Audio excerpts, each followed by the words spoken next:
आज होता मार्गशीर्ष महिन्यातला पहिला गुरुवार आणि मी होते माझ्या सासरी गावी. आणि तुम्हाला माहिती आहे गावी सर्व साधं भोळंच असतं, म्हणून छान अशी पूजा केली आणि आम्ही निघालो देवदर्शन करायला. कारण की माझी मारडीची अंबाबाई आणि बाळेचं खंडोबाचं दर्शन करायचं राहिलं होतं. मग आम्ही मारडीला पोचलो आणि या अंबाबाईला बघून मला एक वेगळीच वाईब येते, इतकं छान प्रसन्न झाल्यासारखं वाटतं ना. नंतर आम्ही पोचलो बाळेला, खंडोबांचं दर्शन केलं आणि येळकोट येळकोट जय मल्हार बोलत छानपैकी दर्शन करून घेतलं. आणि मग मला मूर्ती घ्यायची होती, पण माझे सासरे बोलले मूर्ती नको घेऊ, आपल्या देवाऱ्यात आहे, तू फक्त एक फोटो घे. मग तो घेतला आणि आम्ही घरी जायला निघालो. मोहोळमध्ये पोचल्यावरती तिच्या बाबाच्या दुकानात आम्ही गेलो, तर बाबांनी लगेच नातीला जवळ बोलवून तिच्या पायात शूज घातला नवीन.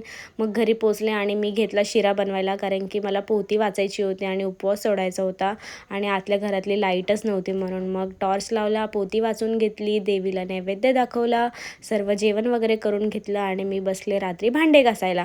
तर चला उद्याच्या व्लॉगमध्ये भेटूया. बाय.